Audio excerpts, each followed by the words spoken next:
Okay, hi, I'm Landon. Nope. And this is my senior project, Goobus's Epic Journey.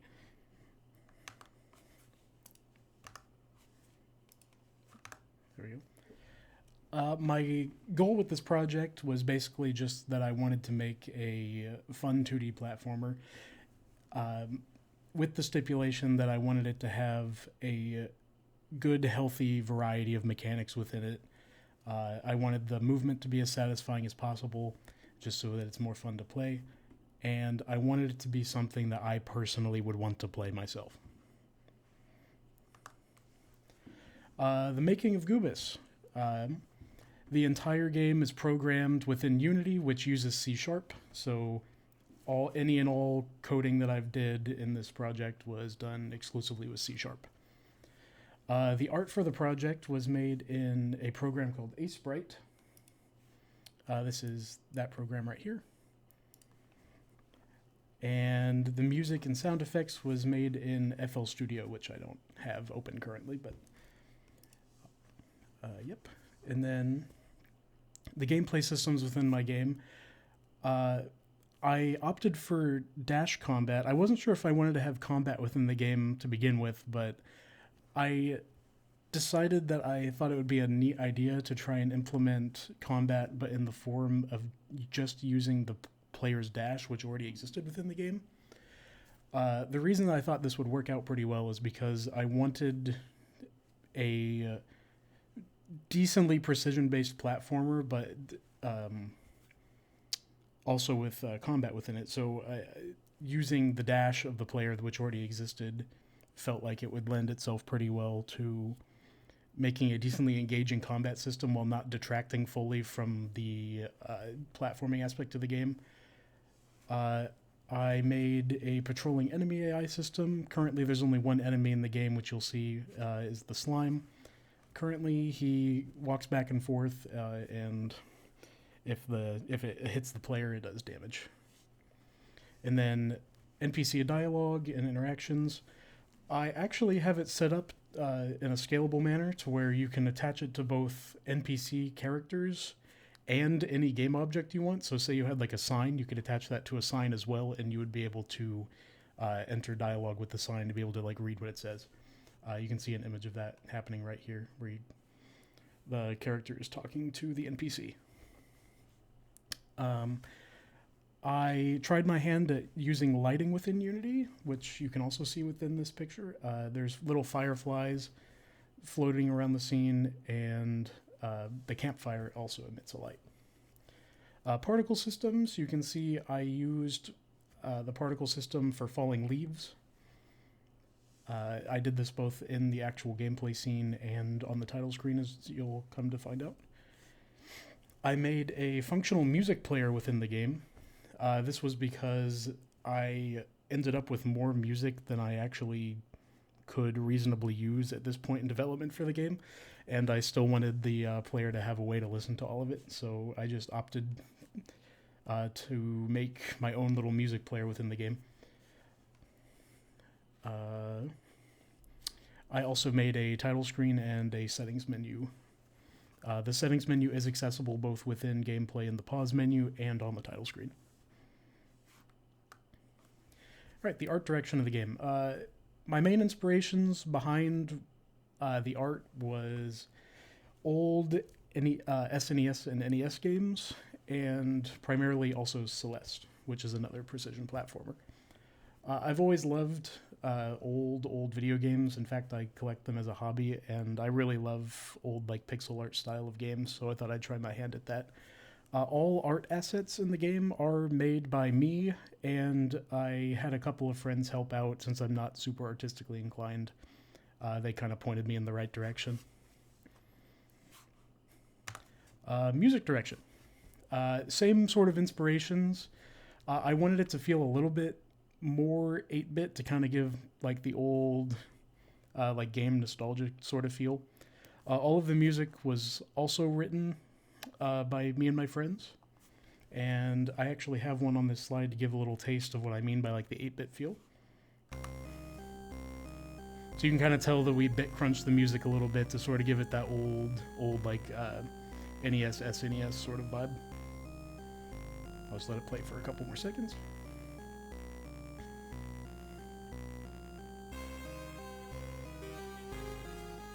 Right, you get the idea. And now we can go off to the demo of the game. Right, let me get this thing closed. All right. So right off the bat, my strategy for keeping persistent objects through gameplay scenes of the game was to create a bootstrap scene, which is what I start running the game from, both within an actual build of the game and within Unity itself. Basically what this does is it defines all the gameplay managers and like audio source managers that are needed for the game to function properly. All of these managers are like set up as prefabs within Unity, which means they can come back within different scenes. And they have the do not destroy on load function within them, which keeps them from going away between scenes as well. So if we go ahead and run the game, it automatically goes from the bootstrap scene directly into the title screen. I'll probably have to turn it down here. Yep, there we go. Turn it down. So you're already getting a sneak peek of the settings menu. My idea with the title screen is I want it to be dynamic for basically which level the player is on. So currently I only have the forested level, which is I'm just referring to as the tutorial. So the background currently is a scrolling background of the tutorial level background and assets of like the ground and such and like the falling leaves. But in the future, whenever I make more levels, one that I have planned is like a castle sort of deal. The background will change depending on where the player last left off playing. So this background will turn into like a castle scrolling background and probably like dust particles instead. You already saw this, but whenever you enter the options menu, he speeds up just for like a little bit of like dynamic variety within the title screen. So he starts going faster, background starts scrolling faster, just to kind of let you know that you are indeed in a new menu. Buttons react to touch, which is mostly just for a visual feedback that the player can indeed interact with these. It's not so much an issue on the title screen as it would be within like actual gameplay, but I just wanted the player...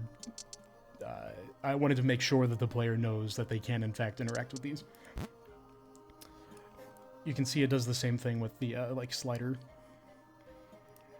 You can turn this up and down. I'm not going to burst your eardrum, so I'm going to keep it turned down. Same with the sound effects. You can hear it changes how loud this is. You can mute the entire game if you want. I wouldn't recommend it because our music is awesome. And then this only matters within the actual gameplay itself. I never did get around to fixing this. But I do believe that if you build the game, the full screen button does work. This, I need to get into fixing, though. And while I'm on aspect ratio and like screen resolution, a fix that I did implement is I made a script that I attached to the main camera of the game, which does not allow the game to exit 16:9 aspect ratio, because I was having canvas problems within Unity of UI elements kind of shifting around. I can't really demonstrate it now because the script is obviously active, but basically what would happen is Goobus, if you ever tried to resize the window, I would go like up and down on the screen depending on how big you were making it, but you can see now if I resize the window, even in free aspect mode, it forces the game into 16:9 and keeps black borders around the screen. But I'll put it back into 16:9 just for simplicity's sake. Right, so now we can go ahead and start the game. Actually, I'll show this too. Pressing exit does in fact quit the game. I have a little debug menu thing to show that. Right, so we go ahead and enter the game. First thing you'll notice is the particles and the lighting that I mentioned before. Something I didn't mention on the PowerPoint, though, is I do have a functioning health system. So that is what these three sparkles are on the top left. Is the character has 6 health points, represented by half of a sparkle. So if I take damage here in the future, you'll see the sparkle will go from a full sparkle to a half sparkle, and so on. So if you take 1 damage, it goes down half. Take 2, it goes down a full. You can hear all the sound effects and stuff related to movement. You can see the actual movement itself. You're able to dash around, run around, jump, all the basic platforming needs. Something that I did is whenever you dash, I made a custom material for the character in Shader Graph, which actually turns his bell from a yellow to a blue, indicating whether you can or cannot dash. So if I dash multiple times right now in the air, you'll see that I can't, and it turns blue, but the second that it turns yellow again, I'm able to dash. Like that. So that's more so just for player convenience, so they can actually see in like mid-air, mid-combat, everything, whether they can or cannot dash. You can see all the animations go smoothly into one another. That was a big headache of mine, was getting the animation graph all set up. I can see if I can try and show you it, but yep, this right here. This required a lot of learning of how the Unity animation graph actually functions. So this is actually a blend tree, which I didn't know about until starting this project, but essentially what you do with this is you keep tabs on his speed, and depending on the speed, you cycle through different animations. So at 0 speed, you'll see he's just idling. He's doing like his up and down bob animation. You start walking, and your speed will go up and hit the walking range, so it'll play the walking animation. And if you press shift, you'll start sprinting, which then shifts it to the running animation smoothly, and it transitions smoothly between all 3 of these. Yep.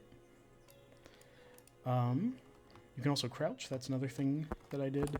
And just like a little like fluff flare sort of feature. If I can go back, let me see. Yep. I actually have this right here called Goofy Blink, which is, I'm not going to sit and wait for it to happen because it's completely random. Actually, I think I can force it if I press this trigger, but there's like a 1 in 500 or so chance per frame that the character will do a different idle animation to what he normally does. So if I click this, yep, you can see he'll play like a different little animation. Moving on, this is the music player I was talking about, and this right here is a interaction indicator that I coded in. It uses a prefab that it sets to a position directly above whatever game object it's attached to. It sets it active and deactive depending on whether or not you're standing inside of its trigger. You're able to change what that text says depending on the type of object that you're wanting the player to see that it's interacting with. So like you'll see for the music player, it says listen, but if I go over to my little character in the game, it says talk, since he's an NPC and you're going to talk to him. Entering the music menu, I basically made a full functioning music player. It plays a little animation whenever you click on one. Here, I'm going to turn down the music preemptively so you can still hear me.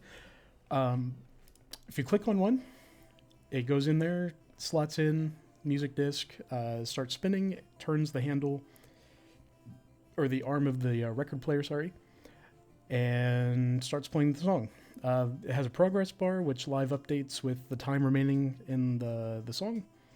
You can pause it, unpause it, set it to any time in the song you want.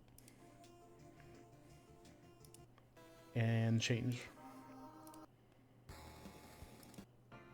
I wish I had time to go through all the songs within the game, because I think we did a good job, but not enough time. So, moving on from that.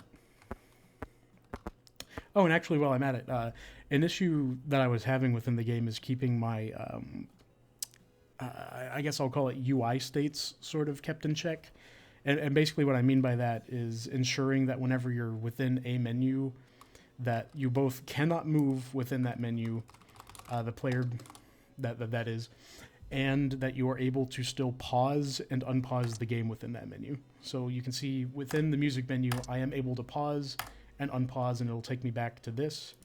If I play a song and pause the game and unpause, it continues playing, does not stop. And you are able to change everything within this menu too. I was having the same sort of issue with the dialogue, which you can see here. I did fix it. You can pause the game, can't move, can unpause the game, stays on the same bit of dialogue you were on. The way I set up the dialogue box is basically it has an empty object right here, which is a sprite. Basically, depending on who you're talking to, it picks out the sprite of the character, it places it there, and then uses an array of text that it cycles through. So every time you press the interact key, it plays the next line of dialogue within the array. If you press E twice, it skips to the end of that dialogue without scrolling, and you're able to continue through. You can hear that I added a dialogue audio clip sort of system. That's not necessarily finalized, what I want the character to sound like, but I used it as a test. It randomly cycles through different audio clips within an array as well, and plays them whenever you press E to go to the next bit of dialogue. Alright. So moving on to the next room. This is where we can start taking damage and such. So, a band-aid fix for a problem that I'm going to set up a different solution to later is I basically right now, I'm sure I can show it here, have a empty object called last acceptable position, which takes where Goobus is on the ground currently and always, like every frame, moves this object to where he's standing. So you can see if I jump, it doesn't move, moves. But what this does is if you fall into a pit of some kind, you take damage, and then it takes you back up to where that object is sitting. So like that. You can see I take the half bit of damage.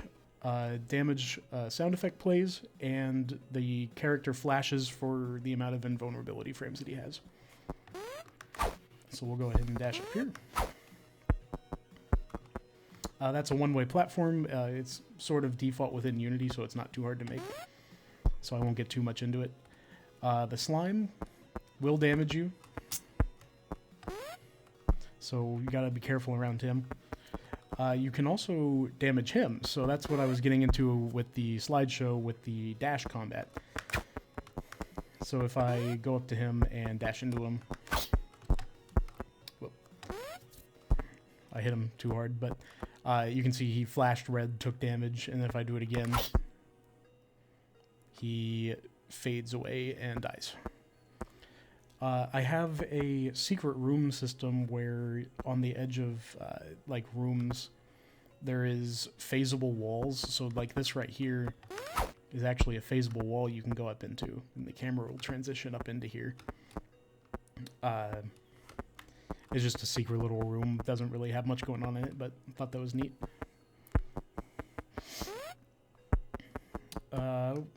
We can showcase the ability to die, so if I take my last bit of damage, he will die and get respawned at the beginning of the level.